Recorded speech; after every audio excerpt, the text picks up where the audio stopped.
Dearest baby, as I feel you grow inside of me each day, I know you are the most precious gift I have ever been given. My heart has never felt so full. So it's funny to remember how I felt 10 years ago when I was slowly easing my way into who I am. I was so certain I never wanted to settle down. I told myself marriage and kids are for the birds, and I would never let myself be anchored down so permanently.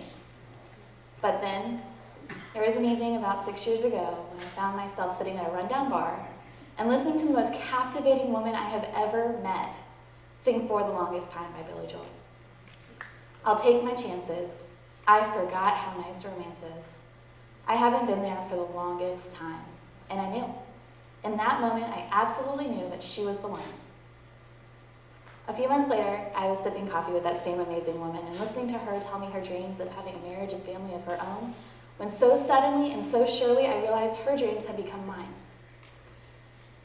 And there was nothing more on heaven and earth that I wanted than to live in the suburbs and raise a family and grow old with that same beautiful, captivating woman. And in that moment, I almost didn't recognize myself. But I knew my life had changed, and for my soaring heart, there'd be no going back. Eventually we did it. Your mama and I saved up and got married. Our marriage became legal first in DC, then in Florida, and now nationwide. We built our home and our lives together and shared many adventures. And in time, we knew we were ready to start planning for you. Your mama and I are very much the planning type. We don't just jump in. We are toes first, wade in slowly kind of people. From the money we saved, we spent a little here and there on books for a library that's already waiting for you. And each day that passed, my heart aches for you, but I knew we needed more time. After a couple more years, we decided to take the plunge. We consulted with doctors, we did the medical tests they told us we should, we painstakingly chose your sperm donor. And finally, we leapt. Trying took longer than we hoped, but we also got luckier sooner than so many others who try to start families. Even though we planned, wished, and dreamt of you for so long, the day we got our first positive pregnancy test, we were shocked. There's simply some things in life you cannot prepare for, no matter how much you prepare. As that second line appeared on the test strip, time stood still. That little line held so much weight. It was a beautiful confirmation that you exist outside of my daydreams. My mind raced with terror, excitement, and an overwhelming sense of responsibility to protect you. Your mama and I were happy and scared all at once, but don't think we weren't over the moon, because we were. That night, I couldn't stop giggling, and your mama couldn't stop kissing me and my belly. She still kisses you inside my belly every night. Since we found out you're on your way, little one, I can say that each day has been filled with such a pure sense of joy. Sure, there are days where I'm so tired, or I'm not feeling very well, but I can't imagine life without you, and I haven't even met you yet. Looking back, I think I convinced myself that I didn't want marriage and kids of my own because I didn't realize that women like me could have the same things straight women could. You see, I was raised with blinders on. My mom was the biggest influence in shaping my early sense of morality, and being gay was just never discussed. In my family, if something was outside of the Fox News-approved heterosexual binary norm, it didn't exist. I didn't personally know anyone gay until high school, and even then I attended a small Catholic high school in Jacksonville, Florida with only 60 students. Really, that only helped maintain the whitewash bubble my mom created for me. My mom was strict and protective. I wasn't exposed to R-rated movies or the internet until college, and back then, gay families weren't depicted in the media. When I did move on to college, my upbringing followed me. I was quickly dubbed the crazy Republican girl because I decided to share some opinions I had about traditional values in a seminar literature class freshman year. So I completely shocked my circle of friends when I went on a few dates with a girl from the same class the next semester. I didn't know how conflicted I was. Being comfortable with living my truth took a while longer. I came out very slowly. First to family that I knew would be okay with it, like your papa, Aunt Katie, and Uncle Andrew. Then to friends, first new, then old, and finally to my mom.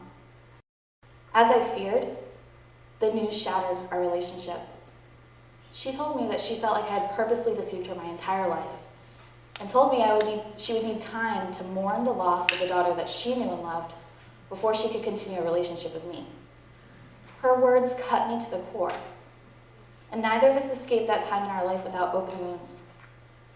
My mom and I still struggle. Although I can say we've never stopped trying, the pain runs deep on both sides, and it may take a lifetime for our relationship to be fully mended. Why tell you this? Well, my little love, so much of what I hope and wish for you comes from the things that I've learned and the failings in my relationship with my own mother. Somehow you feel like a second chance for me to show the universe, and maybe even myself, what a relationship between mother and child should be, or at least what I'd love it to be. Not that I want to put any pressure on you, so I'll carry that load. And maybe one day when you're much, much older, I'll tell you about my mom and I again. For now, there are so many things that I want to tell you, teach you, and show you. I can't wait to re-experience the world fresh through your eyes. I know that you are going to teach me more than I can even imagine. I hope that you get your mama's taste in music, organizational skills, and love of animals. I know that she will instill in you her immense ability to love selflessly and empathize with anyone. And you'll probably think she's the fun one too, and that's okay. From me, I hope I can teach you to laugh at yourself and to love art, books, and be passionate about education. I hope you share my adventurous taste in food too. I promise to raise you with the knowledge that family is not born of flesh and blood, but instead of love, support, and kindness. And I can tell you you're already very lucky, baby, because you are being born into an incredible tribe of the most beautiful people who will show you what family really is better than I can ever tell you. Maya Angelou, an extraordinary woman I will teach you all about one day, once said, "My wish for you is that you continue to be who and how you are, to astonish a mean world with your acts of kindness. Continue to allow humor to lighten the burden of your tender heart. And that is my prayer for you. I pray to be able to instill in you a self-confidence that allows you to be you, whoever you may grow into. After all, learning to love yourself and own who you are in this world is no easy feat.